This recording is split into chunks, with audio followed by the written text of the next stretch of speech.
Good day, students. You are welcome to another wonderful episode of your darling program, School on Air, Mathematics. Last time, we were able to look at formula, change of subjects, and evaluating independent variables from a given formula. Today, even though I expected some of your results to have come in, I've not seen them, but I'm sure you had a wonderful time laying your hands on those exercises.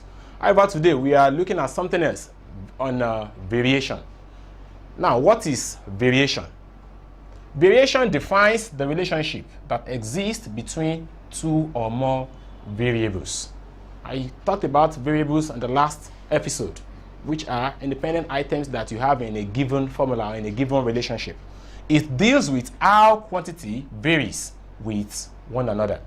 That is what variation is. For instance, the relationship that exists between the cost of milk and quantities a person with fixed income will be able to buy in the market has to be connected by a particular relationship. However, we call this the proportionality sign, which I have symbolized by that sigma that you have there. It's called the proportionality sign. And what does this do? This symbol is used to connect two variables together. However, since it's going to be very difficult for us to find the exact numerical values using this symbol that I called sigma, it is imperative that we change it to an equality sign, which we are more used to in mathematics. So we change this sign to equality sign by introducing a constant of proportionality k. So each time we are working on variation, you will always see your proportionality sign being changed to equality sign by the introduction of that constant k. We call that constant k the proportionality sign. Thus, as I was saying, if I have a relation expressed by p proportional to q, this can be expressed as p is equal to kq, where my k is the constant of proportionality. Now, however, there are various types of variation. To be precise, we have 4 types of them, and we are going to look at as many as time permits us on today's episode. The first one is direct variation. After direct variation, we have inverse variation, we have the joint, and then we have partial variation. Now, what is this direct variation all about? Now, in direct variation, one quantity increases as the other increases, and vice versa. What am I saying? I'm saying that there is a positive linear relationship between the two variables. What this means is that as what I have on the first side, suppose I have two variables, x and y. As x increases, y will also increase if they are in direct variation. And if x is decreasing, then y will definitely also be decreasing. So for example, if biro pen costs 20 naira each, then the amount spent on purchasing such biro pens increase as the numbers of biro pens purchased increases. So what are we saying? If the ratio of y to x is always constant, if the ratio of y to x at any particular instant is always constant, then y is said to vary directly as x. And then we write y directly proportional to x as presented there. So then we write y is directly proportional to x. And now if y is directly proportional to x, then that can be expressed as, that implies that my y is equal to ks. Remember, I told us we cannot determine the exact numerical value of a variable if we have that proportionality sign there. So what we do is you change it to equality by introducing that constant proportionality k. So the expression y proportional to x is pronounced as, of course, that y, that symbol and that x is pronounced as y is directly proportional to x. So what that means is that each time x is doubled, the value of y must also be doubled. So that's the meaning. That's what we do in direct variation. Examples of direct variation are: 1. The distance gone by a car moving at a constant speed is direct proportional to the time taken. You know, the more distance the vehicle covers, the more time it takes it to cover that distance. So the higher, the longer the distance, the longer the time it takes. So that's a direct variation. And then the circumference of a circle is direct proportional to the radius of that circle. The longer the radius, the larger will be the circumference. You keep in mind, the circumference of a circle is expressed as 2 pi r. So that means the longer the radius, the larger will be the circumference of that circle. We also have an example in the volume of a cylinder of a given radius that is directly proportional to the height. in your measuration, you learn that the volume of a cylinder is pi r square h. Okay, of course, your pi is a constant in that situation. If the radius is given, the height is a variable that the volume is dependent on. So the higher the height of the cylinder will be the higher the volume of the cylinder. So that tells us that they are in direct relationship. So we say they are in direct variation. So examples of direct variation are those ones that we have given. The distance gone by a car proportional to the time, and then that the circumference of a circle is proportional to the radius, and that the volume of a cylinder is directly proportional to the height. So let's look at numerical examples. Example 1. The extension E of a stress string is directly proportional to its tension T. So if the extension produced by a tension of 8 Newton is 2 centimeters, we are required to find the extension produced by a tension of 12 Newton. So what is this telling us? You have a force being applied to a string, an extensible string, and then when a tension of 8 Newton is applied, it causes an extension of 2 centimeters in the string. Okay? And if these are to be in direct variation, as the question has just told us that they are direct proportional, so what that tells us that the more the force being applied, the tension, the longer will be the extension. So we are now required to find what extension will produce if the tension is increased to 12 Newton. So if they are in direct variation, the first thing that you need to write is the relationship. So we have a mathematical relationship. So all of that are in words. So you have to express those ones mathematically before you'll be able to carry out any operation there. So what have we been told by all those long grammar?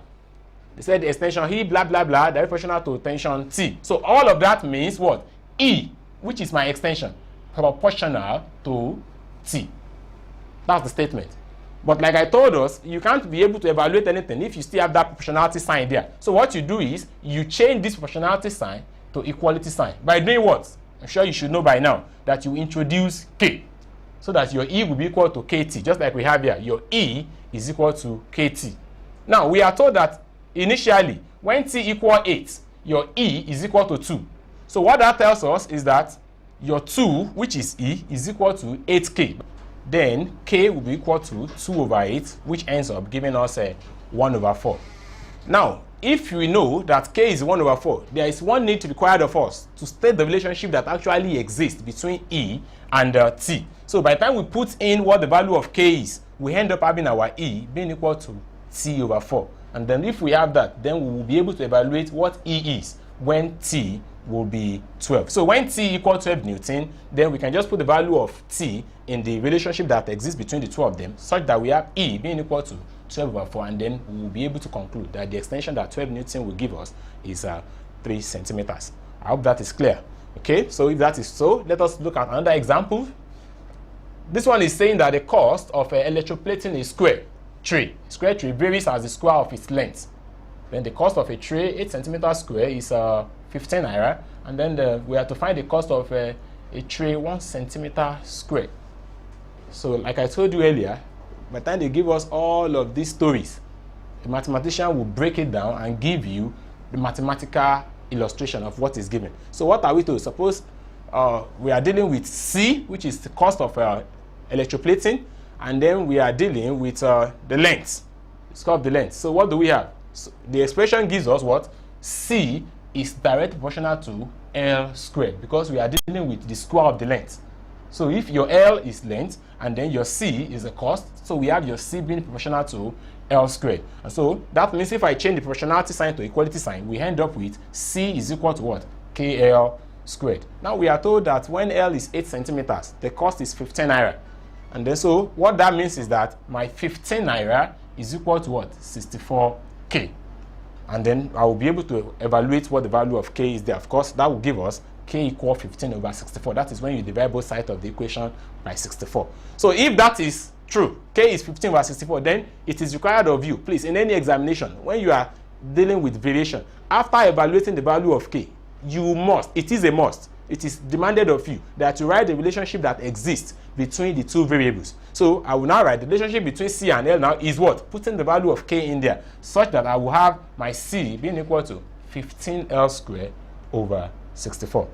All right, so if we have that, we are now required to find the cost when L is equal to 12 centimeters. So it's as simple as just putting the value of L in there. So you have your C equal 15 times 12 square, which is 12 times 12 all over 64. And then, of course, you end up with 33 naira 75 kobo.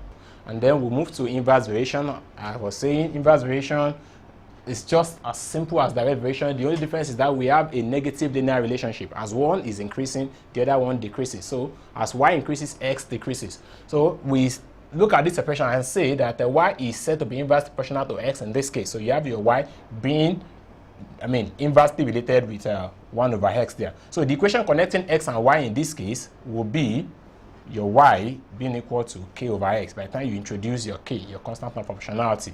And then we have examples of inverse variation. One is the time for a piece of work. The time for a piece of work is inversely proportional to the number of men employed to do the work.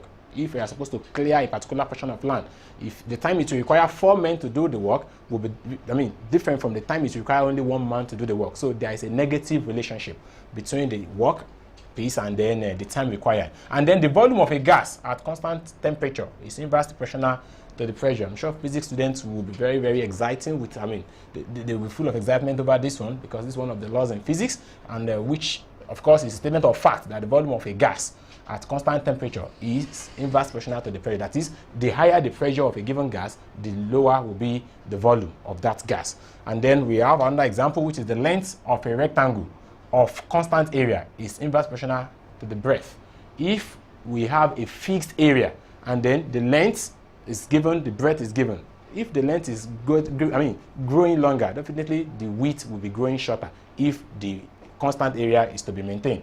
And so now we can quickly just look at this example. The electrical resistance of a wire varies inversely as the square of its radius. So if you are given the resistance to be 0.4 ohms, the radius as 0.3 centimeter, and then we are required to find the resistance when the radius is 0.45 centimeter. It's just the same procedure as we did for direct variation. Write out your parameters, write out the relationship, R inverse proportional to 1 over R square, take away your proportionality sign, put your quantity sign and put your K.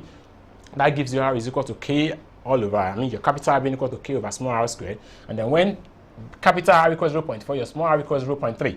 And then you just input those values there to evaluate your K, and which leaves you with the value of K to be 0.0036. And then the relationship, of course, you write as usual, your R equals 0.036 all over R squared. And then when small r equals 0.45, your capital R will be equal to 0.036 over 0.45 squared.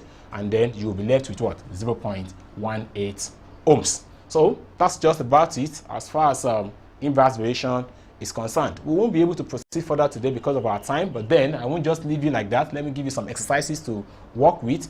If you have that exercise number 1 there, if y varies directly as x and y equal 8, x equal 3, you have to find y when x equal 18. And then you also have the second one there. It's similar.